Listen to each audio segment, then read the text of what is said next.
Hello and welcome to the News Minutes live telecast. I am Dhanya Rajendran. Today we are going to discuss a series that we have been doing. It's called the Prajwal Revanna videos, or the Prajwal Revanna tapes, the aftermath. We've already published 2 stories in this series and a third story is coming out soon. Joining me are my colleagues Anisha, Nandini and Shivani. They were in Hassan for many days. They will of course be going back. That's the epicenter of where all these things had been happening. H.T. Revanna, the father of Prajwal Revanna, got bail and he was released yesterday. Prajwal Revanna is still absconding. He's believed to be in Germany. He's not come back. Our first story was about the survivors. Remember, there are 4 women who have complained against Prajwal Revanna of rape and sexual assault. We spoke to 3 of them. We spoke to a 4th woman who was in one of the videos, but she did not make a formal police complaint. I will go to Anisha, Nandini and Shivani about all this. Our second story, which we released only some time ago, is about the impact which Prajwal Revanna tapes have had. Many of you who were born in the 80s or 90s perhaps would remember in 2004 there was this Delhi public school MMS which had done the rounds. At that time it was a huge scandal.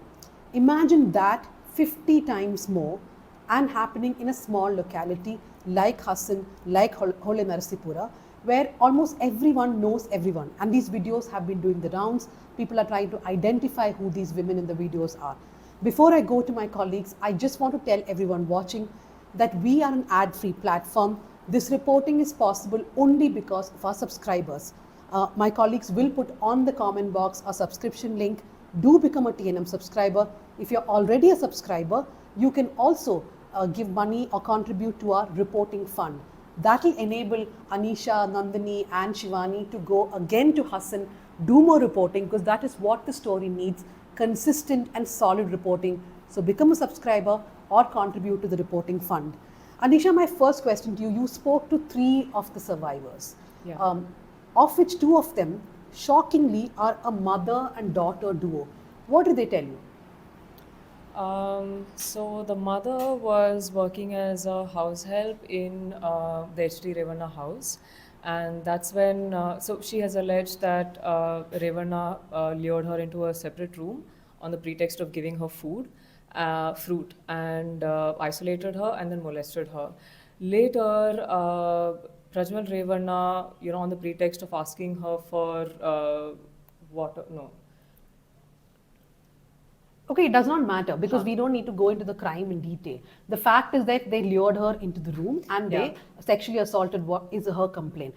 But when the police, this happened in 2019, right? Around 2019 or 20.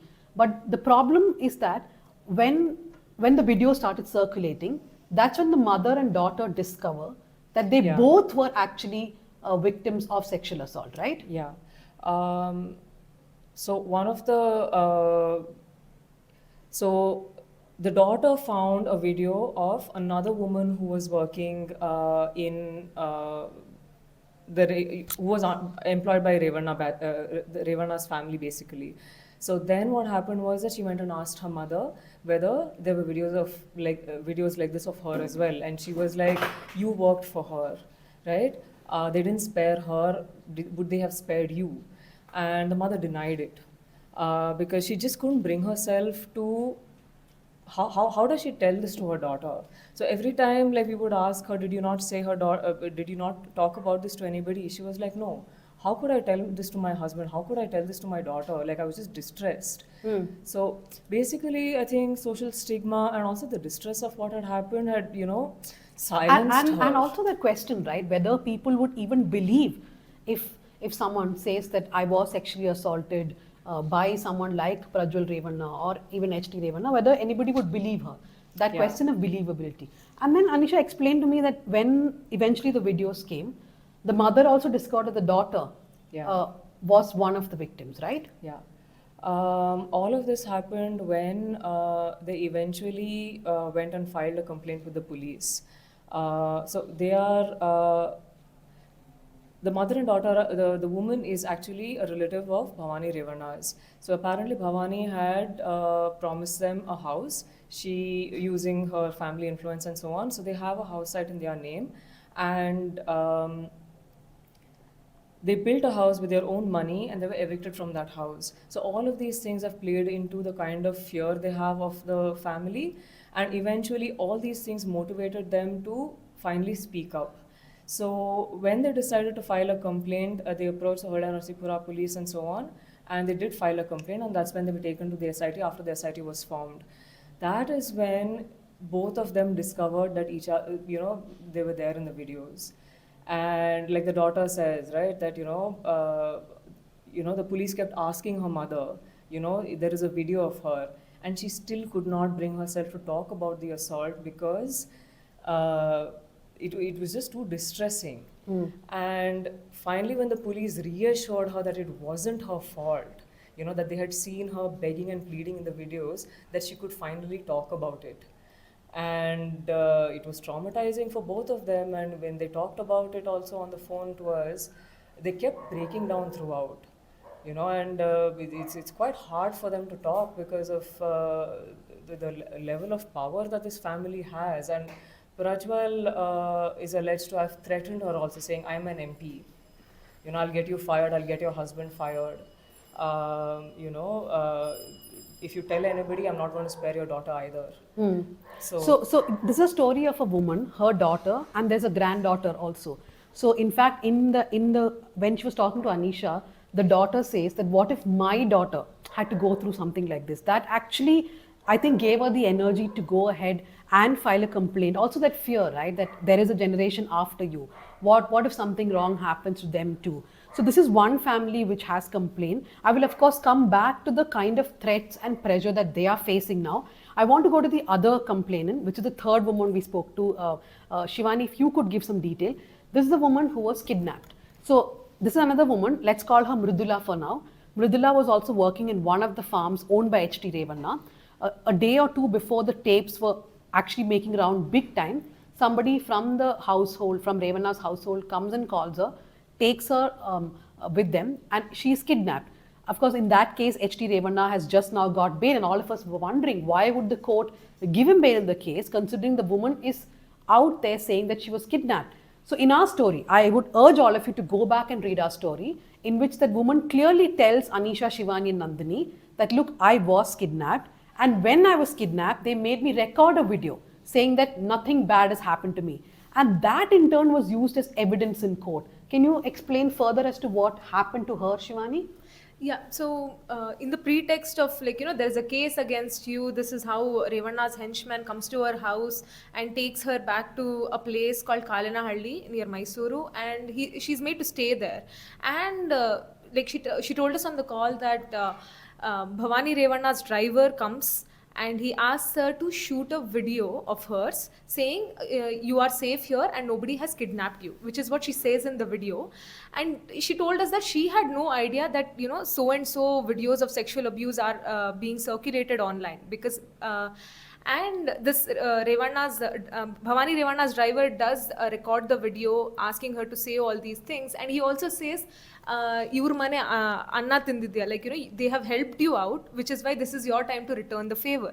And she then agrees to it because she is thinking she's been accused in some other random case, and she agrees to record the video.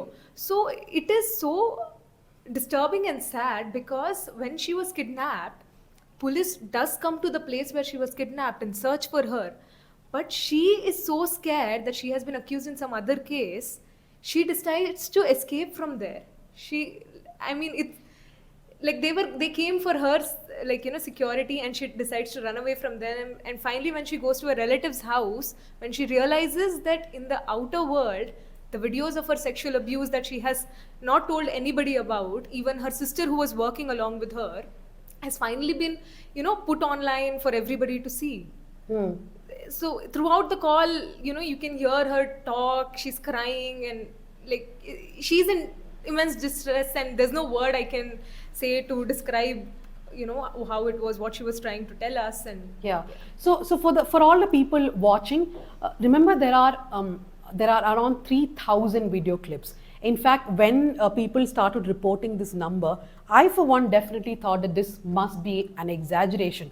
How can there be 3,000 video clips? Because anybody we spoke to kept saying there are around 3,000 video clips. But I personally confirmed this with people who have access to the pen drives, who are investigating this, and they say there were indeed around 3,000 clips. How many women were there in this, we are not sure. But imagine from these 3,000 clips, even if the lowest number which people are talking about is around 100 women, only 4 have come out to complain. And that too, they are facing tremendous pressure now. Nandini spoke to one of the women who are in the videos, but she has not filed a complaint. Nandini, could you explain what that woman told you? Yes, so there are videos circulating. This woman heard about it. In fact, she was most cruelly informed about it because people started sending her images. They started calling her up and said, "Oh, I saw you in the video." But for her reasons, she has chosen not to go forward with the complaint. Oh, it has been a very tough time. There is a lot of, she's facing social ostracization. But in her case, she does have a bit of family support, and that has helped her a lot. But it is her extended family, people she knows, she has known all her life, who are now shunning her. And it's been a very hard path. She did tell me that she had contemplated suicide, but she herself has a family, she has children, and for their sake, she decided to survive and come out of it. And she does not want to pursue it. That is left to her. But it has been a hard road because she has not complained. It also is an open field for a lot of people to attack her. Because it is all happening undercover. It is not, nobody knows what is happening. She gets calls, she gets messages, she gets nasty messages, she gets shunned professionally. She's being attacked from all sides. Yeah. So just to sum it up, what we were talking about till now is the part 1 of our series. The link can be seen on the News Minute website. If you go to the website, the top 2 stories are these series stories. The first one is about what the survivors told us, which is what Anisha, Nandini and Shivani have been telling us, that there are 4 women who complained. We spoke to 3 out of them, and all of them are in distress now. They have been questioned by the special investigation team. But the SIT too has been really trying to get more women to come out and speak, but they have been unable to because of the fact that most of them come from the same locality. They have ties with the JDS families, and there is also this problem of how do you explain to a policeman, how do you go and explain in a court that this was a case of sexual abuse, that even if the woman is not perhaps screaming out in the video, she was pressurized by this man Prajwal Revanna to have a relationship, which is what the woman who complained, the 4th woman who we could not speak to, right? She is from the JDS, her husband too is from the JDS, and she clearly says that she was pressurized to have a relationship with him, right? Yeah, so in the FIR, the woman says that he threatened to destroy her husband's political career and so on. And again, he threatened that, see, what is working here is the immense power that everybody knows he has. He knows he has that power. And everybody else also knows that he's not just an MP, he comes from a family where his parents, his aunt and uncle, his brother and his cousin and his grandfather have all held elected office at all levels of government, local government, both houses of state legislature and both houses of parliament. Everybody knows the kind of power that they have. So it becomes very hard for somebody to act independently in such a situation, and that's something I think that we need to keep in mind when we try to understand what is happening here. And plus look at the politics that has been playing out. For example, H.D. Kumaraswamy coming out and saying multiple times that this is an attack on the Vokkaliga community. There's a way to ensure that Vokkaligas do not have political power. The BJP, which has in many ways indirectly and directly supporting the JDS, right? And this man is also a candidate from Hassan.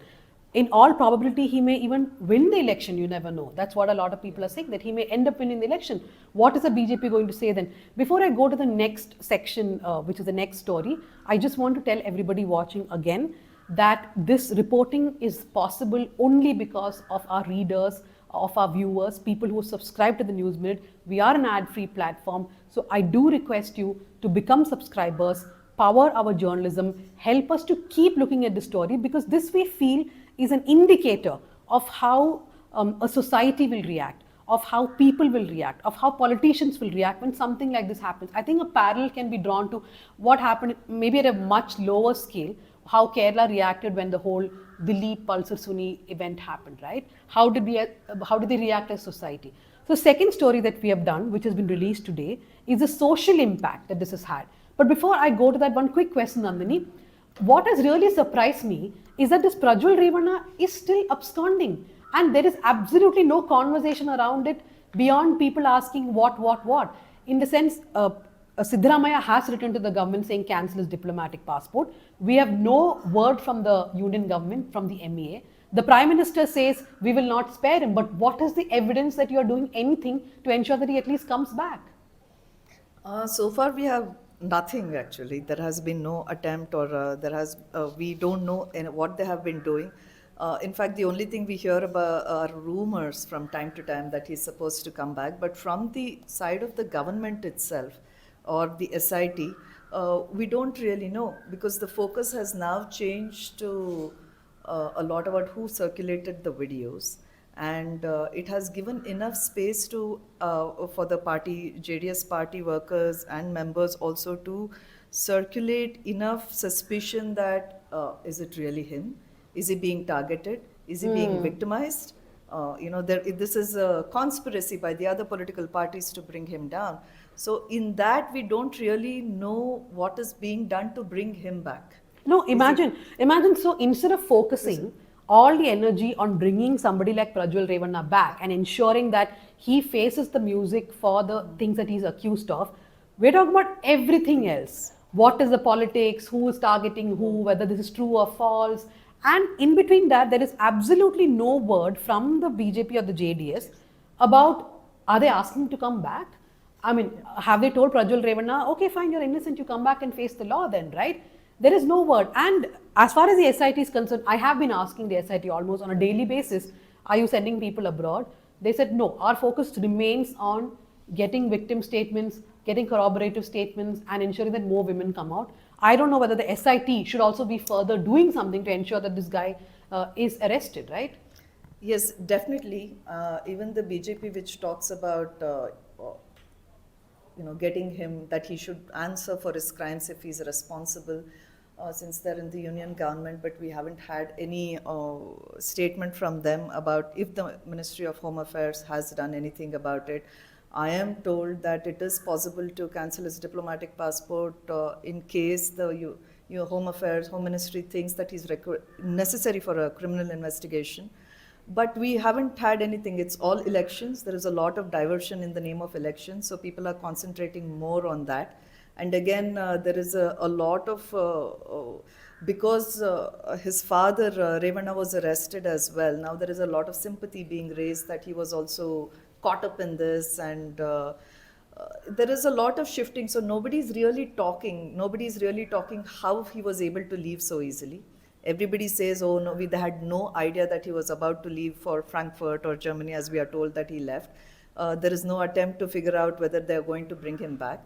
So when we ask, it is right, like you said, there is focus on the women's statements. They want more women. No, so I think that is the reason why journalists like us, people out there watching this, we have to constantly ask only two things.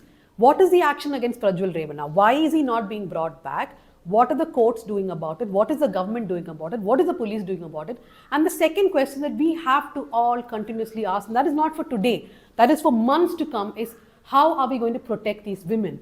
They have come forward showing tremendous courage to file these complaints against a powerful family. How are they going to be protected? That's something that we have been raising, right? For example, the mother and daughter duo, who are both who are both in the videos. In fact, the mother's video, you can actually see her begging for mercy.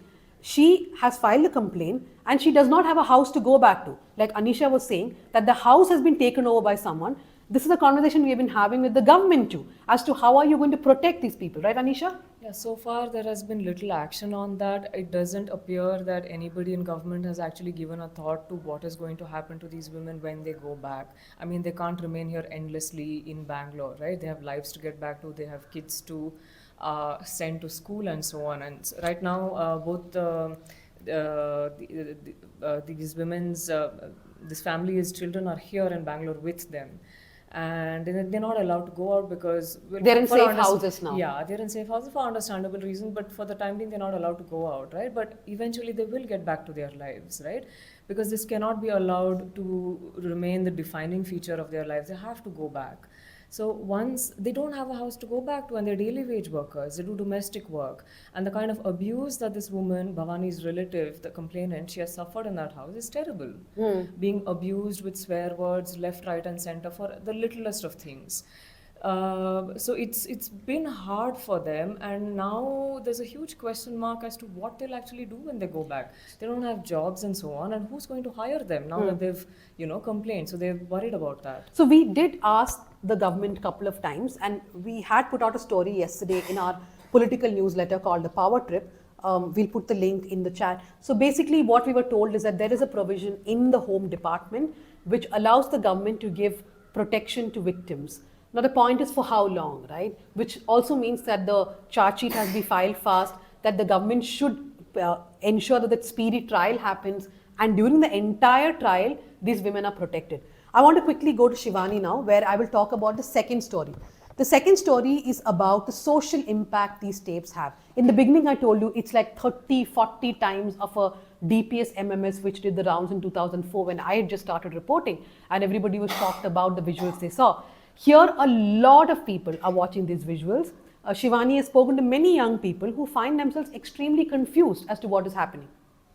Yeah, I mean, one conversation that stands out for me throughout is this conversation I had with a 20-year-old girl, a student.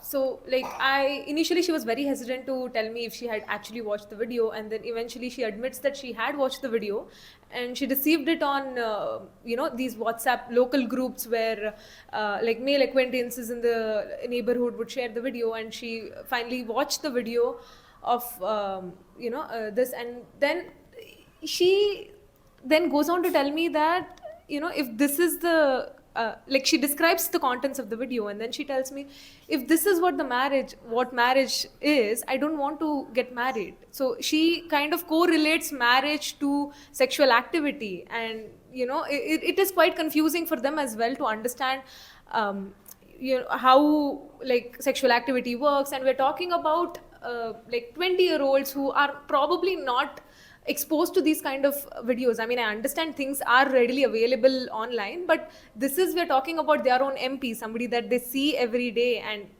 to be watching such thing. And we spoke to a lot of young people who have seen videos featuring women who they actually know in their personal life, like a neighbor, somebody who they have seen, somebody who they have known, and they are really shocked. They do not know how to look at it, because the whole that whole thin line of the power that a man has over a woman, and how that power can enable structures of abuse, that is still not something that a lot of people talk about, right? I mean, when there is a video, for example, of the complainants, where it is very evident from the video, so they're resisting it, that there is no consensuality there, people have no doubts about those videos. But there are some videos which people are not able to understand. There's a whole conversation around it. And if you look at our story, there are some disturbing screenshots in the second story, that is, these screenshots are from Instagram and Facebook and Telegram, where people are selling these videos. People are saying, send me your number, I will send your videos. Right? So all kinds of things are happening here. Yeah, I mean, like, one of the most disturbing things about this is that we are only watching the visuals and hearing the audio, right? We don't know any other context in which all these acts have occurred, right? So that is also something that the visuals are really powerful, and that is something that people don't quite understand as to how powerful they can be, because these visuals will stay with people. And already when it comes to, say, gender relations, the dice is loaded against women. And that is also something that we need to keep in mind. And young people are likely to make associations about sex, about marriage, when they watch these videos, right? Because they may not have any prior knowledge about any of these things. And one of the most troubling things is that they tend to look at this as something that may happen to them. Right, they're picking up all these ideas about sex and marriage and all of that from these videos when they have no other knowledge about what a respectful relationship can and should look like. They have no concept of respect because in a relationship, because that's never told to you as a society. No, so people must be wondering why are we using terms such as sex and marriage in this. I'll quickly explain it to you. The reason is that not everybody has got all the videos on their phone. People get one video, maybe they get two videos, they see snaps of a video on Instagram. Most people have not got any videos where the assault is very visibly understandable.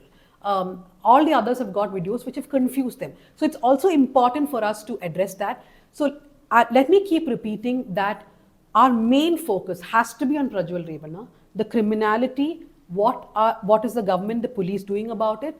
The second is how to protect these women and how to ensure that more women come out and file complaints. And that is something that we will keep talking about.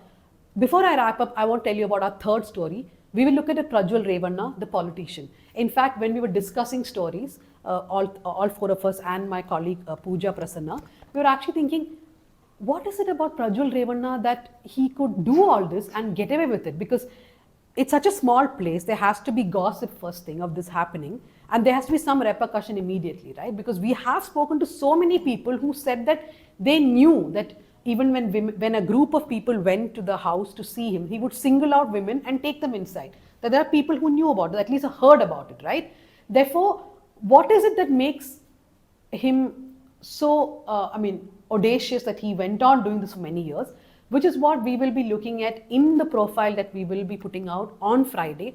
That is perhaps the end of this series, but we will keep reporting more and more. There is some news that Prajwal Revanna could come back tonight. This is something that we keep hearing. I don't know if that will happen. I probably feel that he will come back after all the phase of the election is over, because that will be convenient for everybody. But if he does, we will be there. We'll keep asking questions. But Anisha, to just a last comment from all of you before we wrap up, how important it is now that these women are protected, who are the 4 complainants who have come forward, especially looking at what happened to Mridula, where a video, Mridula is not her real name, where a video was recorded where she was made to say that nothing wrong happened to her. That is, I think, a very, very interesting, it's a very stark example of just how much power this family has. They threatened her before when they assaulted her, when Prajwal allegedly assaulted her. But when it came to this, all they had to do was tell her that the cops are looking for her for a case like that. That did the trick. She was terrified out of her wits, all on her own. And when the police actually reached, they actually found her, right? But her fear prompted her to run away from them because she thought that she's going to be arrested.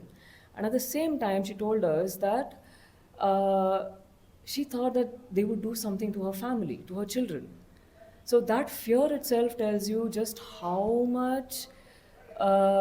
terrified they are. And if the government doesn't take this seriously, I mean, I don't know what to say as a journalist or as a woman. Like, how do you not take this seriously? Why has no thought been given to this until now? And that's a question I think we should be asking the government. And in fact, a lot of civil society groups have been raising this point and asking the government to make arrangements for the protection of these women. Nandini, was the bail given to H.T. Revanna really a disappointment? I saw pictures of people celebrating in Hassan, and he's allowed to go back to Hassan, right? He's allowed to go back to Hassan city and Hodenarsipura, but he's not. He's been told not to enter KR Nagara district, KR Nagara Taluk, where the one of the complainants is from. It was disappointing because the kidnap video, the video where the woman said that there was no problem, that she has not been kidnapped, this was released a day before the hearing. That was day before yesterday. And we saw that it was circulated as, oh, the woman here tells you the truth, she has not really been kidnapped, this is the truth for you.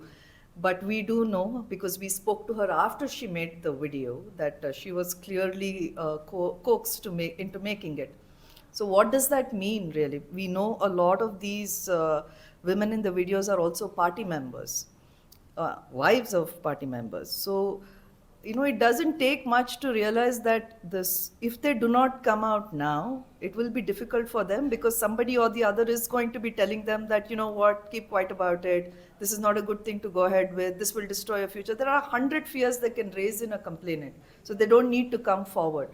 So, and the SIT has to be more proactive in tracing because not all the videos are in the public domain yet. Like you said, some of them there are not all of them. They will keep releasing them and it is going to cause havoc.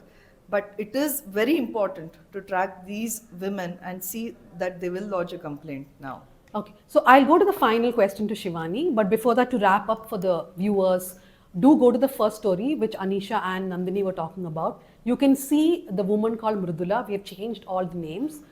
We don't mention which villages they come from because that's a policy we follow. The woman clearly says in that story that I was made to record a video. We have been trying to ask the prosecutors as to why the court did not take that into consideration, that she was under pressure to make a video to absolve H.T. Revanna. We will have a story on that too as part of the series, but the main 3 stories are the ones I described. The third story will come out on Friday, telling all of you again that none of this is possible if we do not have subscribers, if we do not have people who believe in the stuff that we do and contribute to our reporting fund. Shivani, you're the youngest of the lot here. I mean, that's also a bit of an ageist thing. Shivani, the youngest of the lot here, this is the first time that you're reporting something like this. How difficult was it for you to really grasp all that is happening around you, right?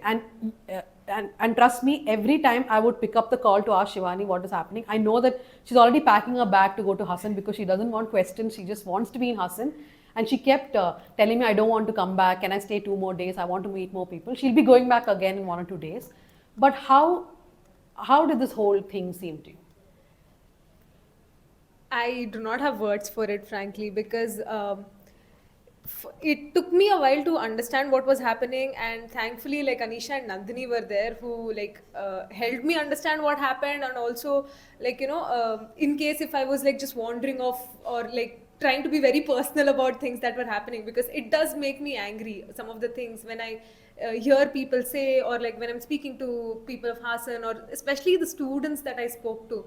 For me, that is something I want to go back and actually want to speak to that student and tell her what the notion of sexual activity that you have is totally wrong. Please go speak to your parents, or speak to elders, or speak to people who can actually help you, because I kind of regret it, because at that time I was not able to because I am 24 and she was a 20-year-old. It is all new to me as well. So I just regret that moment where I couldn't tell her whatever you're thinking is not really the truth, and you can gather help and there are people who will help you.